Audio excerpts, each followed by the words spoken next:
Машалла. Ушу мен порода бээлерди аябай жактырам да. Анткени породалыкты өзү жактырам.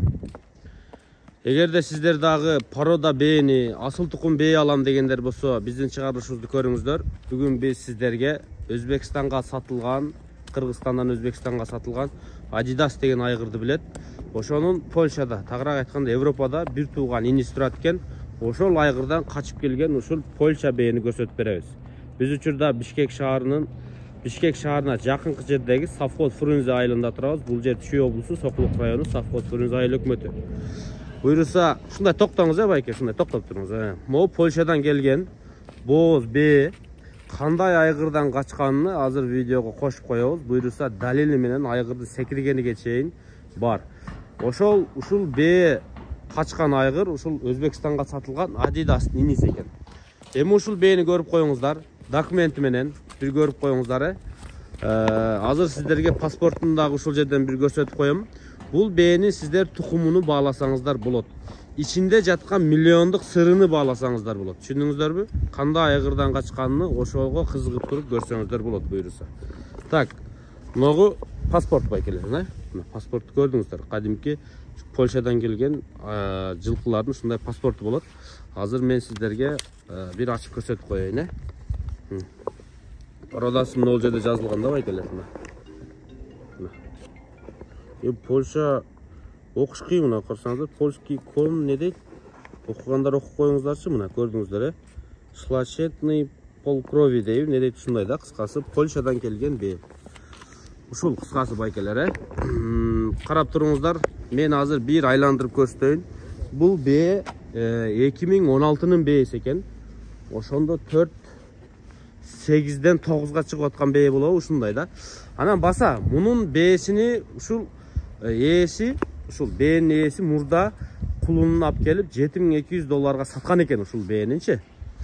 Анан кийин бул бээни да алдырткан экен. Анан сиздер эгер ушунун бээнин канына ишенсеңиздер, секирген айгырына ишенсеңиздер, алсаңыздар болот. Жок, ишенбейм десеңиз, сиздерге ээси WhatsApp'тан видео звонок менен Польшада турган жана Adidas'тын инисинин ээси менен телефондо сүйлөштүрүп, ошол айгырды мына көрсөтүп берет. Анан мына бээ менден алган, ушул айгырдан качкан деп да видео звонок аркылуу далилде беребиз деп жатат.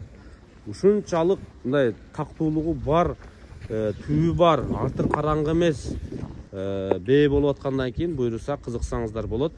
Мунун бойлоруну мен ачып карабадым, азыр ээсинен сурап коеюн. Эми бул бээнин ден соолуктарын бир карап койсоңуздар болот. Анан кайсы айда качканын сурап коеюн азыр, анан бойлорун сурап коеюн. Сиздерге ушул кызык болсо керек. Бир айландырып экстерьерлерин көрсөтүп коеюн. Туяктарын караңыздар. Алды, арты. Шеф, мунун бою менен жанагы айгырдан качан качкан числосу керек. Ата числосу видеодагы числосунан 7 ай бар экен ал ушунда. Будет да. Июнга барып тууса керек, июндачы. Июнга барат. Бул ошондо 2024 качкан болобу? Азыр 2025-те. 25 болсо 24 качкан болот экен. Эне кулуну 6 айга толгондо мен саттым да кулуну. Ошондо бул баягы августтарда качкан болуп калабы. Ошондой болуп калышы. Болду. Анда тактап берем. Болду. Азыр бооз экен билинип калыптыр, бээн, Боюн өлчөп көргөнсүздөр? Паспортунда барбы? Бар. Бою 1.73 да, бою. Бою 1.73. Евро урюнге бою 1.73. Мына бээ. Бас сласка дегендер ушуларбы же ал эмес? Жок, сласка эмес. Сласка эмес, Бул конь спортивный деген порода. Так. Бул жанакындай бээ кандай? Жана слишком тяж эмес да бул, более жеңил кыймылдаган, Ошон үчүн конь спортивный деп буга берилген да. Жеңил да бул. Жеңил, машалла. Тетиги бул качкан айгырчы, ал Польша же алда ушундай.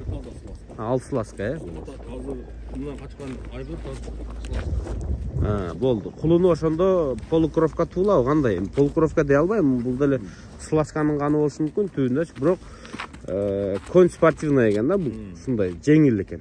Мунун кулуну уже кандай түшүнүп өзүңүздөр байкадыңыздар, Буйруса ошол бул качкан айгыр да өтө атактуу айгыр дейт. Көпчүлүк ушул Польша менен иштеп аткандар болсо билет дейт. Эми мен сиздерге бул бээнин ушул породалыгыны, асыл тукумдуулугуну түшүндүргөнгө аракет кылайын деп жатам. Эгер ушундай бээ аламын, ушул баягы биздин Кыргызстандагы ушул жанакы чоң улактардын эмесине баягы Европадан ташыйм эмес, ушул жактан бээни алып, маточное поголовье бул эң негизги өзөк, билип коюңуздар, Любой жерде породалуу ургачы болмоюнча селекцияны алып кетиш кыйын. Биз ташый беребиз, до сих пор ташый беребиз. Атыбыз улактан тынчыйт, өлө берет, саткандар редко болот. Биз качан ургачы ташыйбыз, анан биздин ушундай жылкыларыбыз өзүбүздө туулуп, өзүбүздүн жылкыларыбыздын сапаты күчөй баштайт. Ошон үчүн баягы ушундай королор жок эмес, бар, жалаң кандуу породалуу бээлерди жыйгандар бар. Эгер ушундай издеп аткан болсоңуздар, кулак кагыш. Мен баары бир эсиндей маалымат бере албайм. Эсине чалсаңыздар, икир-чикирине чейин толук берет. Балким ошондо көзүңүздөр ачылаттыр деген ойдомун.